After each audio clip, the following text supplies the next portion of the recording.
just a blessing to be here, to be alive for such a time as this, as they say, to be here at the sunrise, the dawning of, well, Shabbat. And as we're counting this Omer, I'm just so happy that we're going forward into what God has for us, into the next step. Of course, this is the prayer watch. Every Friday we pray all night. We have different shifts. My shift gets to be at sunrise, and I can only think of the watchman waiting for dawn. The watchman waiting for dawn. And as it's dawning over the Sea of Galilee, just thought to take some just time to just thank God for the goodness that is still, that we have. We still have families. We have enough food. We have a roof over our head.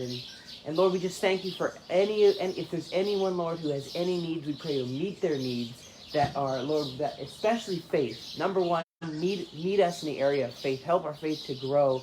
And thank you that you did walk on this Sea of Galilee right here in Israel. And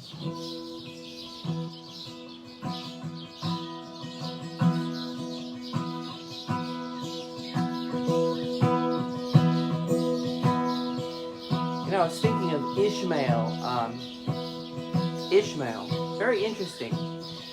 You remember that in Genesis, Abraham has a wife, concubine, who is named Hagar, and you remember that Hagar was actually an Egyptian.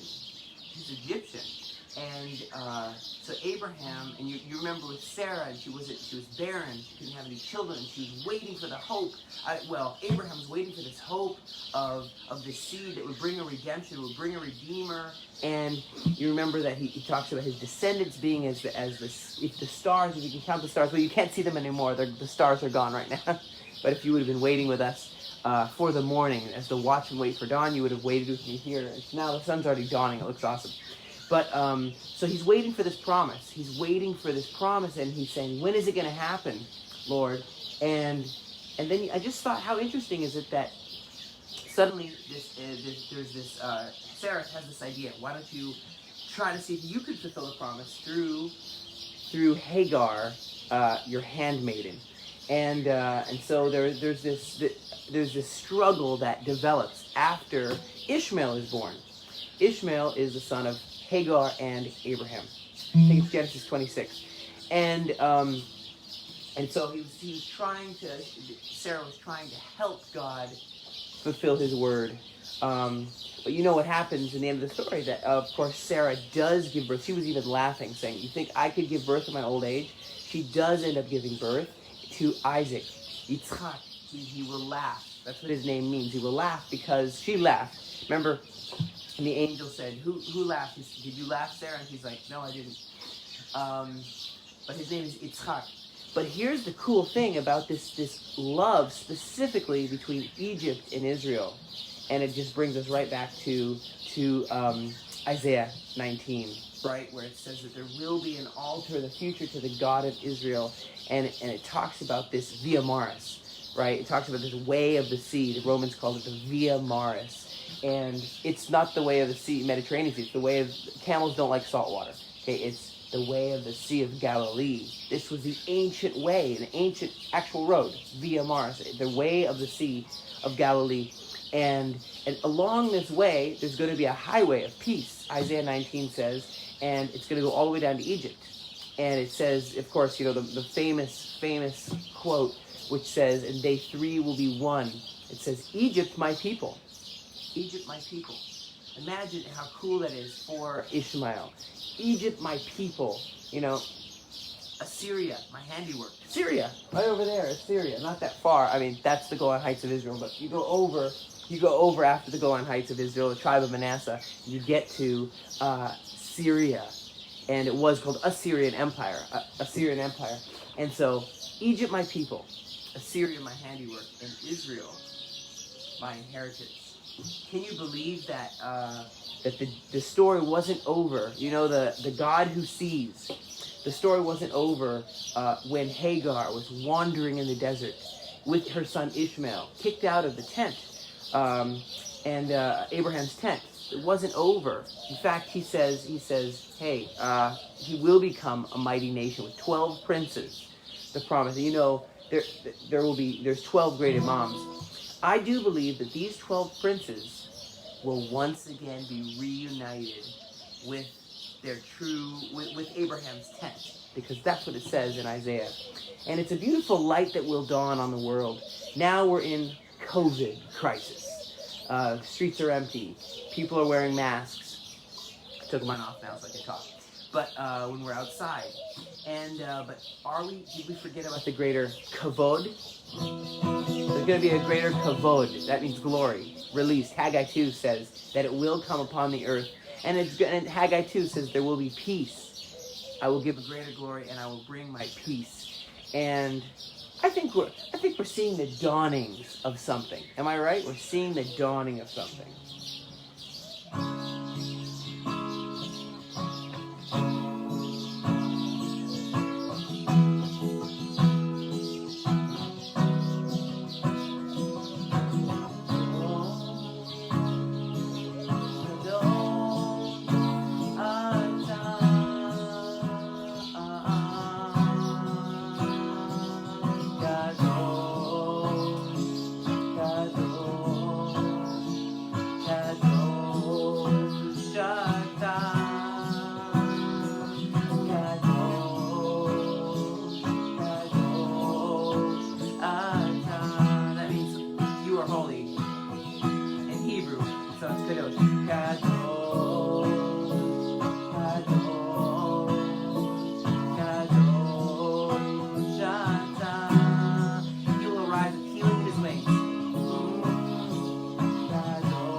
The Egyptian handmaiden Ishmael, as a son of Israel, let's sing over the sons of Ishmael.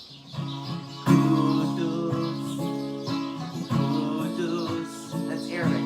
Kudus and Enta. Kudus, Kudus, Enta.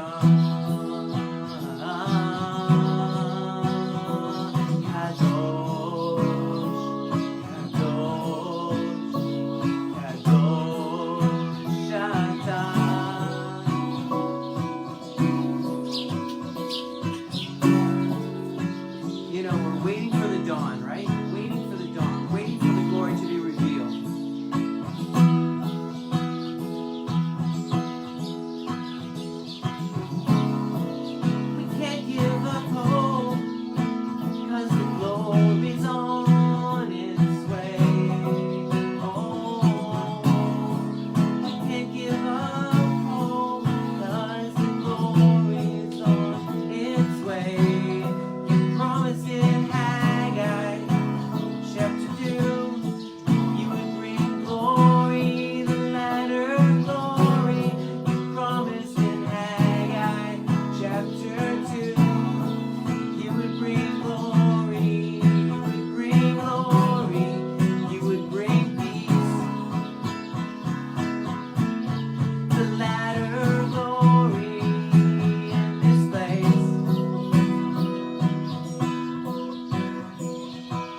dawn, as we see the light arising, as we see the Isaiah 9 beginning.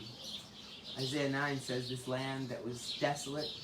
It talks about this land that was in contempt, Isaiah 9, in contempt and in darkness, that sat in darkness. Unto it the light has shone. And it says he will glorify this, he will honor, in the future, he will honor this nation by way of the sea of Galilee, along the Jordan River. When is that to happen? When is that? I believe it's now. And I believe it's here. And I believe we're on the verge of something. Something's dawning. Something's beginning. Okay. Thanks for joining my prayer watch. It's great. It's great. No, I don't feel intruded upon. I don't feel intruded upon at all. I think it's a great thing to wait as watchmen for the house of Israel. Oh, here's a nice song.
You know, it is truly something amazing to see when there's a difference between hope deferred makes the heart sick. Hope deferred. But I know someone asked me once, and they said, hey, how is it that you, having been through a couple wars, and me, and having been in the north, in Hezbollah, fighting Hezbollah, and defending the defenseless from the onslaught, and then also in the south, and on various missions throughout as an elite unit, how is it, Chaim, that you don't have more of a PTSD, post-traumatic stress disorder? And I said, oh, I have stress, don't worry. But truth is that when you trust in something that doesn't let you down, that is where you stay stable.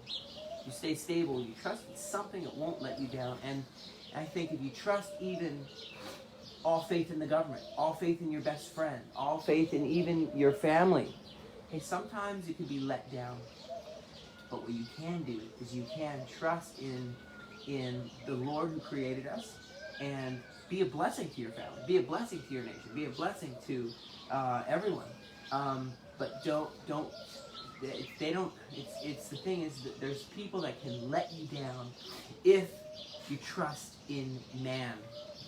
And here's the thing: I do believe that as we are trusting, putting our trust in the Lord, our hope in the Lord, our hearts will not become sick. In fact, they'll become stronger.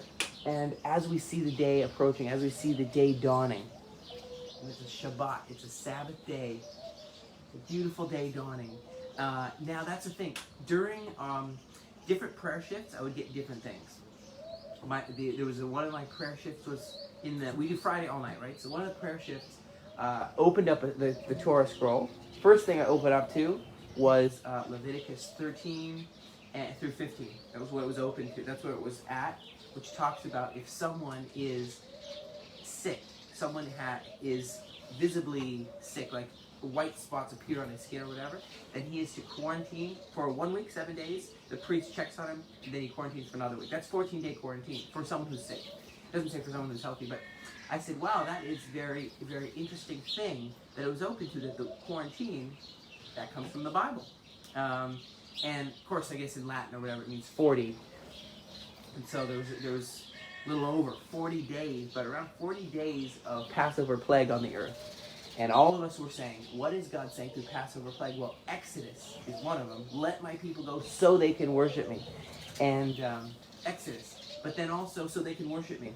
So we started to build the house of prayer, to renovate vertical Galilee house of prayer. And so that was a prayer time. Then another prayer time. We have like every time something different. Another one was about, I was reading it and about how in Ezekiel the man goes and the water starts coming from the Temple Mount, from Mount Moriah, where Abraham went to offer up the son of promise, Isaac.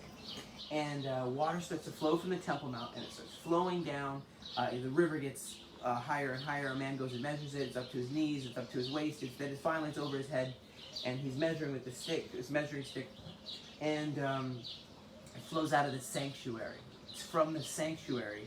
There's this flow, and it goes down to the Dead Sea, the Great Sea, the Dead Sea, and it makes it fresh. It's salty now, it's dead right now, but it becomes fresh, and fish go in there. You know this prophecy.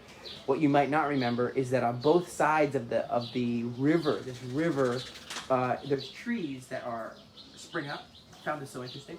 These trees spring up, and they produce fruit. And it says their fruit is there for food, and the leaves are for healing. The leaves of those trees, many trees, not just one tree of life, many trees, and their leaves are for the healing of many nations who come there. And the trees also give their harvest monthly, not like trees have like once a year, twice a year. They have monthly harvest because they're planted right next to this water, this special water, this special life water out of the sanctuary, out of the Temple Mount. And so this I do believe this will happen one day. But very importantly is, what is it that we're learning from this thing? Is that when we're planted by the river of water, when we're in the stream that God wants us to be in, well, outflows crops of fruit and abundance, month by month, day by day, morning by morning. And that's something I found so amazing. So then another prayer watch. So just every prayer watch that we do all night, it's just amazing. So today was, as I said, just about this relationship between Ishmael and between Isaac, and both of them are sons of Abraham. Both of them are sons of promise because of the Isaiah 19. So when the call comes to remove the stones, prepare the way, remove the stones, prepare the way, what way? Maybe it's the Via Maris, and maybe it has everything to do with the Isaiah 9 prophecy. Maybe it does, and maybe this whole COVID is setting the stage where people can get beyond, what do they call, tit for tat, and to get into what does the very promise, even in the Quran, any kind of, it's quoting the Bible. You know, it's written a lot later, and it's definitely some huge changes. But there's a lot of quotes from the Bible, and even some of its main legitimacies that people find it. The truth that is in it is from the Bible. The quotes are from the Bible, and so that is what I find is there is a hope where people will say, "Hey, I want to follow God's plan. How can we do that together?" That is amazing. Last song, and then we're going to end this prayer shift. Thank you for joining my prayer shift. That's amazing. Which one should it be? Oh, here we go.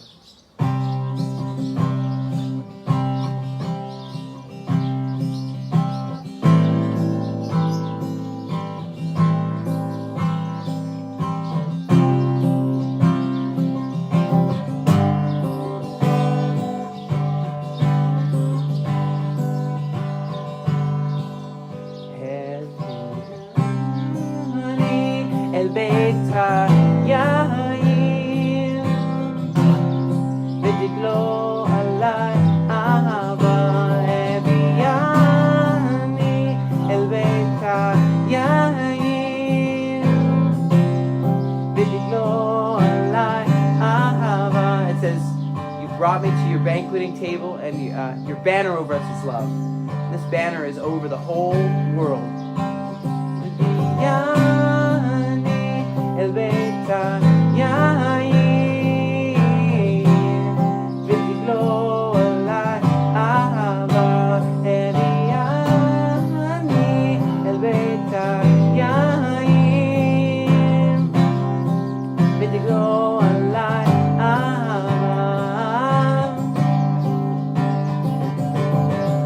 Thought of another thing. Egypt is the womb where Israel was born from as a nation, because the sons of Abraham had famine. Our brother Joseph took us into Egypt, and then we lived in Goshen, and one thing led to another, and a nation was formed. One thing led to another.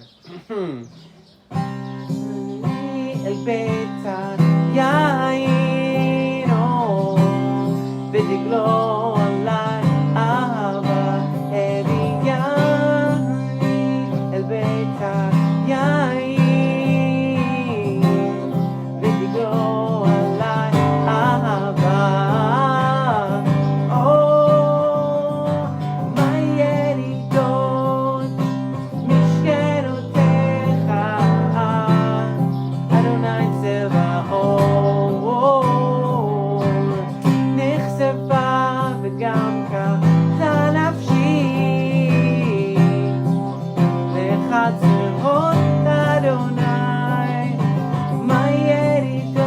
How lovely is your dwelling place, Lord of hosts.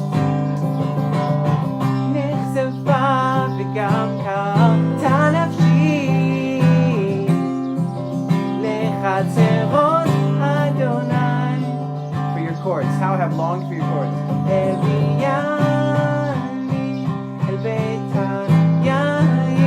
You brought me into the house of wine, and your banner over us is love.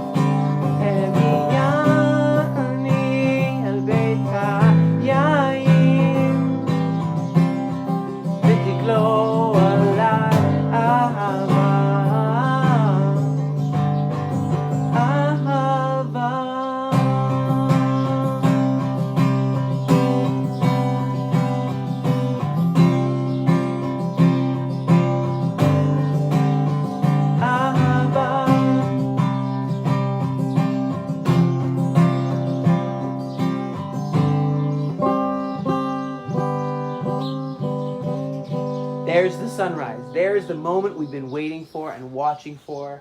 The sun coming up over top of the Golan Heights.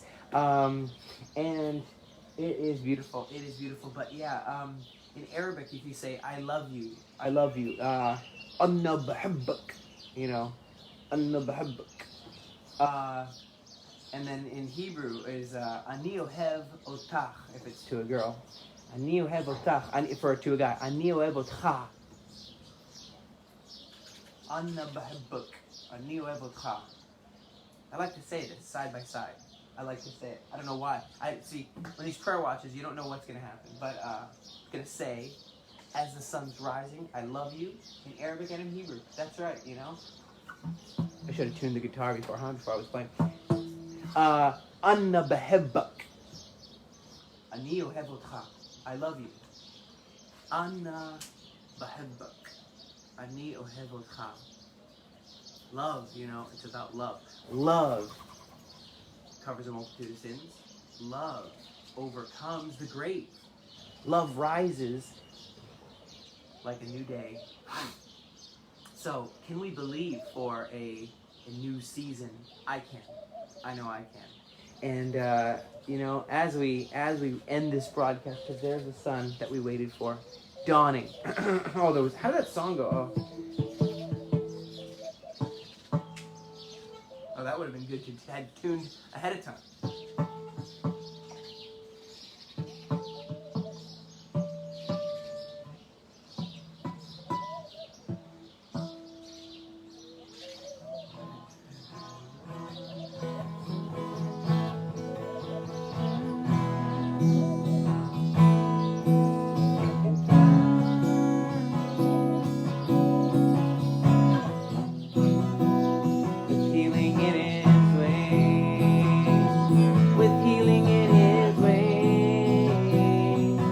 So be released to run, to leap and dance through the field, to rise upon the wings like an eagle. It's an old song.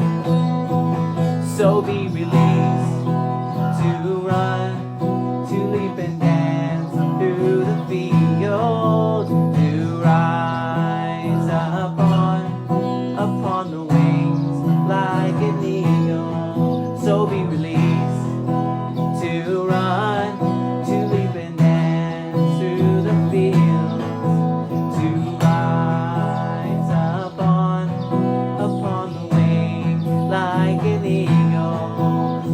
That's my prayer, that people will be released.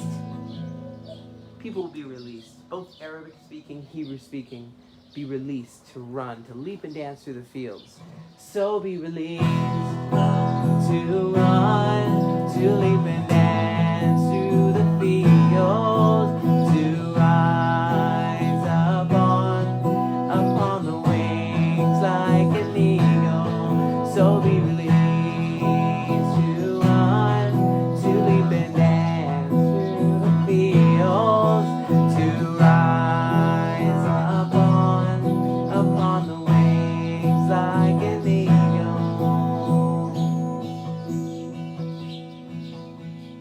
The day will surely dawn. Well, thank you so much for doing the prayer watch with me for the dawn, and God bless you from the Galilee shore. Miracle Sea. Woo!